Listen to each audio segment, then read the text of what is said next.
नमस्कार दोस्तों, मैं सुशील आप सभी का कंपटीशन फाइके पर स्वागत करता हूं। तो इंग्लिश की ये अगली क्लास है जिसमें हम लोग कल क्लॉज की बात किए थे। क्लॉज का मतलब होता है उपवाक्य। क्लॉज का मतलब होता है उपवाक्य यानी वाक्य का एक छोटा सा भाग। जैसे कि हमने कहा था कि if you come to me, यदि तुम मेरे पास आओगे, आई विल हेल्प यू, तो मैं तुम्हारी मदद करूंगा। तो यहाँ पर देखिए if you come to me, यदि तुम मेरे पास आओगे। तो यदि तुम मेरे पास आओगे ये एक छोटा सा वाक्य है, ये वाक्य का एक भाग है, और मैं तुम्हारी मदद करूंगा ये वाक्य का दूसरा भाग है। तो इस वाक्य में दो भाग हैं और इसमें देखिए यदि तुम मेरे पास आओगे, कौन मेरे पास आएगा? तुम। तो तुम यहाँ पर क्या है? सब्जेक्ट है, और कम टू मी ये प्रेडिकेट है। ये प्रेडिकेट, सब्जेक्ट के बारे में जो बातें कही जाती है वो प्रेडिकेट होता है। अगर कहीं पर शब्दों का एक ऐसा समूह जिसमें सब्जेक्ट हो, प्रेडिकेट हो और ये वाक्य का एक भाग होगा, तो इसी को हम लोग कहते हैं क्लॉज। जैसे यहाँ पर आई क्या है? सब्जेक्ट है, और will help U A predicate है। तो सब्जेक्ट है, प्रेडिकेट है, ये इतना इस पूरे वाक्य का, ये पूरा जो वाक्य है इसका ये इतना केवल, यानी कि यहाँ से यहाँ तक आई विल हेल्प यू एक भाग है वाक्य का, तो इसको हम लोग कहते हैं क्लॉज। तो क्लॉज इस तरह से होता है। जैसे कुछ और अगर सेंटेंस लेकर देखें क्लॉज में, तो हम देख सकते हैं, जैसे कहें कि वेन मोहन, जब Mohan, when Mohan reached the station, station पहुंचा, रीच्ड द स्टेशन, जब मोहन स्टेशन पहुंचा, ऑल द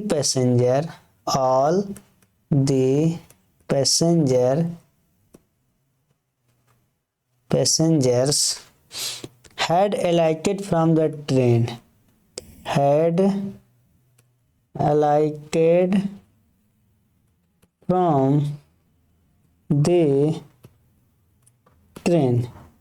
इसका मतलब ये हुआ कि जब मोहन, एक पेन थोड़ा चेंज करते हैं, एक मिनट। जब मोहन स्टेशन पहुंचा, मोहन मतलब सब्जेक्ट है, रीच द स्टेशन ये प्रेडिकेट है। जब मोहन स्टेशन पहुंचा, तो ये वाक्य का एक भाग है, सब्जेक्ट हो, प्रेडिकेट हो, वाक्य का एक भाग हो, तो इतने को हम एक क्लॉज कहेंगे। सभी पैसेंजर ट्रेन से उतर चुके थे, तो सभी पैसेंजर कौन उतर चुके थे? सभी पैसेंजर, तो ये है क्लॉज। और बाकी पैसेंजर के बारे में बताया गया कि ये सब ट्रेन से उतर चुके थे, तो ये है प्रेडिकेट, और ये पूरा मिला के वाक्य का एक भाग हो गया, तो इसको भी हम कहेंगे एक क्लॉज। तो इस तरह से ये सब्जेक्ट होता है, ऑल द पैसेंजर जो है ये सब्जेक्ट है, और ये प्रेडिकेट है, तो पूरा मिला के ये बन जाता है एक क्लॉज बन जाता है। तो क्लॉज में देखे थे कि क्लॉज तीन प्रकार का होता है। एक होता है principal clause, subordinate clause and coordinate clause.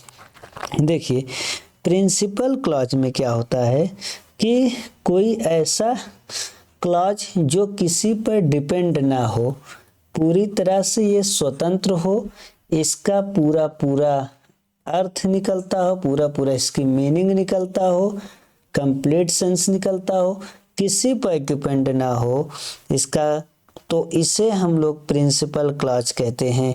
इसमें किसी भी प्रकार का कंजंक्शन नहीं होता है, इसमें किसी भी प्रकार का कंजंक्शन नहीं होता है। जैसे हम इसको कुछ अगर एग्जाम्पल्स देखिए प्रिंसिपल का मतलब होता है मुखिया। प्रिंसिपल का मतलब क्या होता है? मुखिया। तो एक प्रकार से यहाँ पर मुखिया की बात है, तो मुखिया कौन होगा? जो स्वतंत्र होगा, जो स्वतंत्र होगा, जिसका अर्थ अपने आप में कंप्लीट होगा, पूरा अर्थ होगा, कंप्लीट अर्थ होगा, उसी को हम लोग प्रिंसिपल क्लॉज कहेंगे। जैसे अगर मैं एक सेंटेंस लेता हूँ कि if Mohan comes to me, यदि मोहन मेरे पास आता है, I shall teach him English, तो मैं उसे अंग्रेजी पढ़ाऊंगा। यदि मोहन मेरे पास आता है, यदि मोहन मेरे पास आएगा तो मैं उसे अंग्रेजी पढ़ाऊंगा। देखिए एक बात तो यहाँ समझिए, यहाँ पर आपका एक सेंटेंस छोटा सा ये लिखा हुआ है कि यदि मोहन मेरे पास आएगा, ठीक है, यहाँ इतना। तो यहाँ पर देखिए मोहन क्या है, सब्जेक्ट है, और पास आएगा प्रेडिकेट है, ठीक है, और ये वाक्य का एक भाग है, तो हम इसको कहेंगे क्लॉज। एक तो ये हो गया। दूसरी बात, मैं तुम्हें अंग्रेजी पढ़ाऊंगा, आई शैल टीच यू इंग्लिश, मैं तुम्हें अंग्रेजी पढ़ाऊंगा।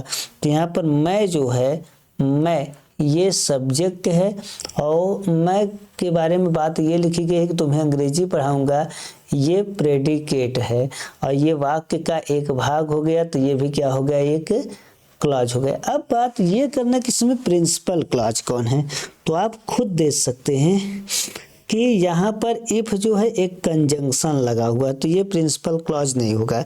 या तो अर्थ से समझिए, यदि मोहन मेरे पास आएगा, यदि मोहन मेरे पास आएगा, इसका मतलब ये है कि इसमें अभी और कोई भी बात छिपी हुई है। किसी को कहो यदि मोहन मेरे पास आएगा, यदि मोहन मेरे पास आएगा, तो वो पूछेगा ना कि आगे क्या है। इसका मतलब ये जो है यदि मोहन मेरे पास आएगा, ये पूरी तरह से स्वतंत्र नहीं है, ये किसी और पर डिपेंड है। इसका अर्थ पूरा नहीं निकल रहा है, यानी इसके आगे और कोई बात है। मैं उसे अंग्रेजी पढ़ाऊंगा। अगर मान लो यदि मोहन मेरे पास आएगा नहीं होता, सिर्फ इतना होता कि मैं तुम्हें अंग्रेजी पढ़ाऊंगा, तो ये एक पूरा अर्थ निकलता है कंप्लीट, आई शैल टीच हिम इंग्लिश। तो ये किसी पर डिपेंड नहीं करता, इसलिए इस वाले क्लॉज को हम कहते हैं प्रिंसिपल क्लॉज। मैं उसे अंग्रेजी पढ़ाऊंगा। लेकिन यदि मोहन मेरे पास आएगा, यानी इसका अधूरा अर्थ है, ये इस पे डिपेंड कर रहा है, प्रिंसिपल क्लॉज पे। तो जो क्लॉज प्रिंसिपल क्लॉज पे डिपेंड करता है, उस क्लॉज को हम लोग कहते हैं सबऑर्डिनेट क्लॉज। उस क्लॉज को क्या कहा जाता है, सबऑर्डिनेट क्लॉज कहा जाता है। तो उम्मीद करते हैं ये अभी यहाँ पर थोड़ा सा प्रिंसिपल क्लॉज या सबऑर्डिनेट क्लॉज कुछ समझ में आया होगा। इसमें कुछ और एग्जाम्पल लेकर हम समझते हैं। जैसे कह दिए, एक आध एग्जाम्पल और लेते हैं तो यहाँ पे समझ में आ जाएगा। कौन सा एक हम एग्जाम्पल एक लेते हैं, व्हेन, जैसे ऑल दी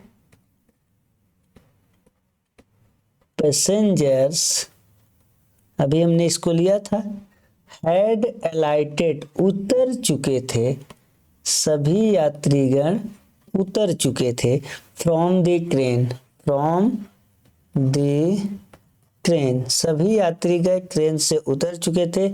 व्हेन मीन्स जब Mohan reach the station, when Mohan reached the station, जब मोहन स्टेशन पहुंचा। अब देखिए सभी यात्री उतर चुके थे, यहाँ पर ये वाला पार्ट, ऑल दी पैसेंजर, सभी यात्री, कौन उतर चुका था, सभी यात्री ट्रेन से उतर चुके थे। तो जो उतर चुके थे ये सब्जेक्ट हो गए, ये क्या हो गया, सब्जेक्ट हो गया। और सब्जेक्ट के बारे में बता क्या रहा है कि ये ट्रेन से उतर चुके थे, तो जो बात सब्जेक्ट के बारे में कही जाती है वो प्रेडिकेट हो गया। और ये वाक्य का पूरा, ये यहाँ से यहाँ तक वाक्य का एक भाग हो गया, यहाँ से यहाँ तक वाक्य का एक भाग हो गया, ये पूरा यहाँ तक। तो इस वाक्य के एक भाग को हम लोग कह देते हैं क्लॉज। अब इसका बात देखिए, अगर हम केवल इतनी बात बोले कि सभी यात्री ट्रेन से उतर चुके थे तो ये बात पूरी है, कोई इसमें दिक्कत नहीं है, किसी पर ये डिपेंड नहीं कर रहा है कि अभी इसका अर्थ अधूरा है। जिसका अर्थ पूरा होता है उसी को तो हम लोग कहते हैं प्रिंसिपल क्लॉज, उसी को हम लोग कह देते हैं प्रिंसिपल क्लॉज। बाकी यहाँ पर जो है व्हेन क्या लग गया, कंजंक्शन लग गया, यानी कि जब, ठीक है, कंजंक्शन लग गया।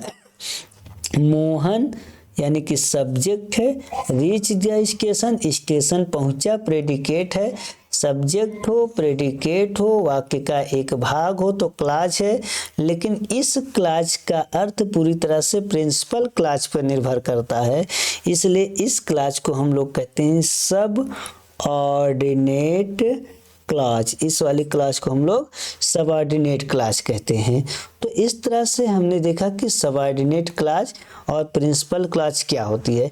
यानी कि प्रिंसिपल क्लॉज जो होती है उसका पूरा अपना एक अर्थ होता है और सबऑर्डिनेट क्लॉज इसी पर निर्भर करती है, इसी के अंदर ये इसकी अपना अस्तित्व होता है, इसका वैल्यू होता है, इसका खुद का अपना सेंस पूरा नहीं होता है, ये टोटली डिपेंड होती है, इसका खुद का कंप्लीट अर्थ नहीं होता है।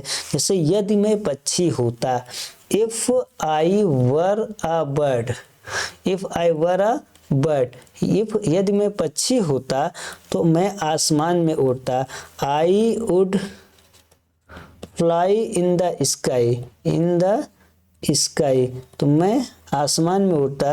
यदि मैं पक्षी होता तो मैं आसमान में उड़ता। तो यहाँ पे देखिए, यदि मैं पक्षी होता, मैं बार बार कहूँ यदि मैं पक्षी होता, यदि मैं पक्षी होता, इसका मतलब अभी आगे कोई बात है। तो ये क्या है, अर्थ पूरा नहीं है, यहाँ पर कंप्लीट अर्थ नहीं, ये किसी पर डिपेंड है, ये वाला जो पार्ट है ये इस पे डिपेंड है। मैं आसमान में उड़ता, मैं आसमान में उड़ता, ये अकेले भी पूरा अर्थ दे रहा है, तो इसी को हम लोग कहेंगे प्रिंसिपल क्लॉज। और ये उस पर डिपेंड है, इस वाले पर निर्भर करा है, तो इसी को हम कहेंगे सबऑर्डिनेट क्लॉज, जिसका खुद का पूरा अर्थ नहीं होता है बल्कि प्रिंसिपल क्लॉज पे डिपेंड करता है, इसी को हम लोग कहते हैं सबऑर्डिनेट क्लॉज। एक क्लॉज होता है जिससे कोऑर्डिनेट क्लॉज कहते हैं। कोऑर्डिनेट क्लॉज जो होता है ये एक प्रकार के सिमिलर क्लॉज होते हैं, सिमिलर क्लॉज या इक्विवेलेंट क्लॉज, इक्विवेलेंट यानी समतुल्य क्लॉज, किसी के तुल्य, किसी के तुल्य का मतलब हुआ या तो ये प्रिंसिपल क्लॉज के तुल्य होगा भाई, या तो सबऑर्डिनेट क्लॉज के तुल्य होगा, दो ही क्लॉज उधर हैं। अब देखो, अगर प्रिंसिपल क्लॉज के जैसा होगा एक और क्लॉज तो हम उससे coordinate clause of principal clause कहेंगे। यानी कि अगर कोई प्रिंसिपल क्लॉज है और उसी के जैसा एक और क्लॉज लगा हुआ है उसके साथ, तो समझ जाएंगे कि ये उस प्रिंसिपल क्लॉज का कोऑर्डिनेट क्लॉज है। और अगर सबऑर्डिनेट क्लॉज है और उसके जैसा एक और क्लॉज है सबऑर्डिनेट के जैसा, तब वहां पर हम सबऑर्डिनेट का कोऑर्डिनेट क्लॉज कहेंगे, वो सबऑर्डिनेट का कोऑर्डिनेट क्लॉज कहा जाएगा।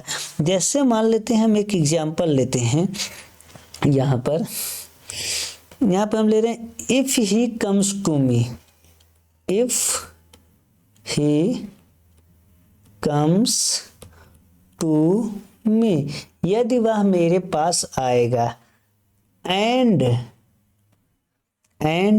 ही आस्क्स मी टू टीच, और वह मुझे पढ़ाने के लिए कहेगा, आई शैल हेल्प हिम। तो यहाँ मैं लिखूंगा आई शैल हेल्प हिम। अब देखिए इसमें क्या है, इफ माने यदि, यदि कंजंक्शन लग गया, वह सब्जेक्ट है, कम्स टू मी मेरे पास आएगा प्रेडिकेट है। यदि वह मेरे पास आएगा तो यहाँ पर देखिए ये सब्जेक्ट भी मिल गया, प्रेडिकेट भी मिल गया और वाक्य का एक भाग हो गया, तो ये हो गया क्लॉज। ठीक, अब इसका पूरा अर्थ नहीं, यदि वह मेरे पास आएगा, यदि वह मेरे पास आएगा, पूरा अर्थ नहीं, इसका मतलब ये किसी पे डिपेंड है। तो ये जो क्लॉज होगा ये सबऑर्डिनेट क्लॉज होगा, सबऑर्डिनेट क्लॉज कहा जाएगा। उसके बाद एंड माने और, यहाँ पर एक कंजंक्शन लगा। ही आस्क, ही माने वह सब्जेक्ट है, आस्क में मुझसे पूछेगा क्यों टीच पढ़ाने के लिए। तो ये जो है ये प्रेडिकेट है, ये क्या है, प्रेडिकेट है। तो अब यहाँ पर भी देखिए सब्जेक्ट ही है और आस्क टू मी टीच, मुझे पढ़ाने के लिए पूछेगा। तो अब देखिए इसका भी पूरा अर्थ नहीं निकला है, यदि वह मेरे पास आएगा मुझसे पढ़ाने के लिए पूछेगा। तो अब देखिए जैसे सबऑर्डिनेट क्लॉज है बिल्कुल उसी के जैसे आगे एक क्लॉज लगा हुआ है, तब इस दूसरी वाली क्लॉज को हम कहेंगे coordinate clause of subordinate, coordinate clause of subordinate clause. तो ये इस सबऑर्डिनेट क्लॉज का कोऑर्डिनेट क्लॉज है।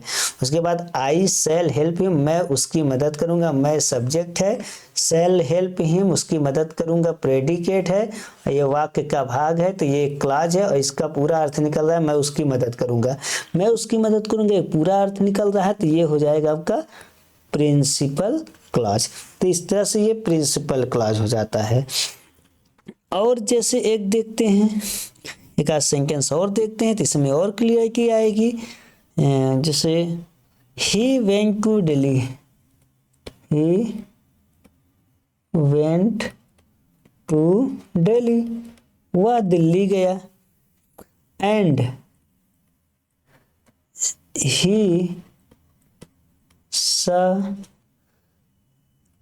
द इंडिया गेट, और उसने इंडिया गेट देखा। वह दिल्ली गया और इंडिया गेट देखा। ठीक है, तो मान लीजिए इतनी बात लिखी हुई है। ही माने वाह, समझिए इसको बात को, ही माने वाह, ही यहाँ पर सब्जेक्ट है क्योंकि जो कोई काम करता है उस करता होता है, वह सब्जेक्ट हो गया। ही वेंट टू दिल्ली, वह दिल्ली गया, तो यहाँ पर ये जो है ये उस सब्जेक्ट के बारे में है, तो ये प्रेडिकेट हो गया। तो सब्जेक्ट मिल गया, प्रेडिकेट मिल गया, वाक्य का इतना एक भाग मिल गया, तो ये इतना बन गया क्लॉज। वह दिल्ली गया, अगर इतना ही अनुवाद आपको दे दिया जाता वह दिल्ली गया, तो इसका पूरा अर्थ निकल रहा है, जिसका पूरा अर्थ निकलता है उसी को हम लोग कहते हैं प्रिंसिपल क्लॉज। उसके बाद एंड, यहाँ पे कंजंक्शन लगा हुआ है, ये कंजंक्शन हो गया। ही माने वह, सा माने देखा, द इंडिया गेट, वह इंडिया गेट देखा, तो ही सब्जेक्ट हो गया, सा द इंडिया गेट प्रेडिकेट हो गया। सा द इंडिया गेट क्या हो गया, प्रेडिकेट, क्योंकि सब्जेक्ट के बाद जो बात लिखी जाती है वो प्रेडिकेट होता है। तो अब देखिए सब्जेक्ट भी मिल गया और प्रेडिकेट भी मिल गया, तो सब्जेक्ट और प्रेडिकेट जहाँ मिल जाता है वाक्य का वो क्या हो जाता है, क्लॉज हो जाता है, क्योंकि ये वाक्य का एक भाग हो गया तो क्लॉज हो गया। अब देखिए ये भी, इसका भी पूरा अर्थ निकल रहा है, वह इंडिया गेट देखा, लेकिन पूरा अर्थ निकल रहा है तो प्रिंसिपल नहीं होगा, बल्कि एक प्रिंसिपल यहाँ पहले आ चुका है, इसी के बिल्कुल समतुल्य, इसी के बराबर का एक और उसी तरह का बिल्कुल उसी जैसा क्लॉज है, तो इसको हम कहेंगे coordinate clause, coordinate clause of principal clause. तो ये इस प्रिंसिपल क्लॉज का कोऑर्डिनेट क्लॉज कहा जाएगा। तो इस तरह से हम लोग देखिए, अगर कोई प्रिंसिपल क्लॉज है और उसी के जैसा एक और कोई क्लॉज है जिसका पूरा अर्थ निकल रहा है उसी में, तो वो कोऑर्डिनेट प्रिंसिपल वाला कोऑर्डिनेट क्लॉज होगा। और अगर कोई सबऑर्डिनेट क्लॉज है और उस सबऑर्डिनेट क्लॉज के जैसा कोई क्लॉज है, तब उससे हम coordinate clause of subordinate clause कहते हैं, यानी कि वो सबऑर्डिनेट का कोऑर्डिनेट बन जाएगा। जैसे मान लेते हैं, अगर हम यहाँ पे एक सेंटेंस और लेते हैं, देखिए एक सेंटेंस बड़ा सा लेते हैं, द ऑफिसर का मतलब होता है वह अधिकारी। ठीक, अरेस्टेड माने गिरफ्तार किया, किसको गिरफ्तार किया, चलिए मान लेते हैं कोई कुख्यात नोटोरियस टेररिस्ट है, आतंकवादी है, वह देखिए वह अधिकारी, अरेस्टेड माने गिरफ्तार किया, अ नोटोरियस टेररिस्ट एक कुख्यात आतंकवादी को, ही एब्यूजेज हिम वह उसे गाली वाली दिया, हिम फिर क्या लगाए, ही थ्रेटन THREATEN थ्रेटन हिम वह उसे धमकाया, ठीक है, एंड ही को हम ब्रैकेट में इसको हम लिख भी सकते हैं, नहीं भी लिख सकते हैं, through him in the lock of. चलिए इसको देखते हैं। यहाँ पे लिखा हुआ है कि एक कुख्यात, देखिए वह अधिकारी अरेस्ट किया, तो अरेस्ट ये सब्जेक्ट हो गया, वह अधिकारी किसको अरेस्ट किया, एक कुख्यात आतंकवादी को। तो ये सब्जेक्ट मिल गया, सब्जेक्ट के बाद सब्जेक्ट ने कौन सा काम किया पूरा, ये प्रेडिकेट हो गया।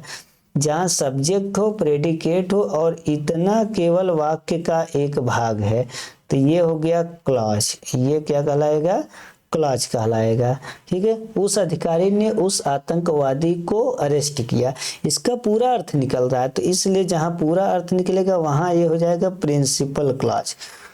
उसके बाद ही माने वह, एब्यूजेज हिम उसे गाली दिया या उससे पर अभद्र भाषा में कुछ बोला, तो यहाँ पर ये ही सब्जेक्ट है, एब्यूजेज हिम प्रेडिकेट है, तो यहाँ पर भी सब्जेक्ट और प्रेडिकेट मिल गया, तो ये भी एक क्लॉज हो गया, ये भी एक क्लॉज हो गया। अब देखिए इसी प्रिंसिपल क्लॉज के जैसा यहाँ पर एक और क्लॉज है, इसका भी अपना पूरा अर्थ निकल रहा है, कोई कंजंक्शन नहीं है, तो ये कोऑर्डिनेट क्लॉज होगा। लेकिन ये किसका कोऑर्डिनेट क्लॉज होगा, principal, coordinate clause of principal clause कहेंगे इसे, तो ये कोऑर्डिनेट क्लॉज होगा, लेकिन ये प्रिंसिपल क्लॉज का कोऑर्डिनेट क्लॉज होगा।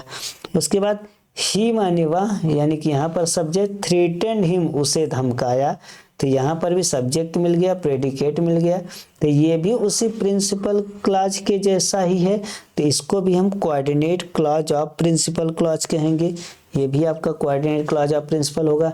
एंड माने और, ही माने वहाँ सब्जेक्ट हो गया, through him in the lock of ये प्रेडिकेट हो गया, तो यहाँ पर भी सब्जेक्ट और प्रेडिकेट मिल गया, तो ये क्लॉज हो गया, लेकिन इसका भी पूरा अर्थ है कि वह उसे लॉकअप में डाल दिया, कोई यदि वगैरह नहीं लगा है किंतु परंतु, तो इसलिए इसका भी पूरा अर्थ है, तो ये भी coordinate clause of principal clause कहा जाएगा। तो इस तरह से ये 3 क्लॉज हैं। उम्मीद करता हूँ ये तीनों क्लॉज आप सबको समझ में आएंगे, तो आए होंगे। अगर समझ में आया है, अच्छा लग रहा है, तो आप वीडियो को ज़्यादा से ज़्यादा शेयर कीजिए अपने दोस्तों के साथ और हमारे चैनल को सब्सक्राइब कीजिए।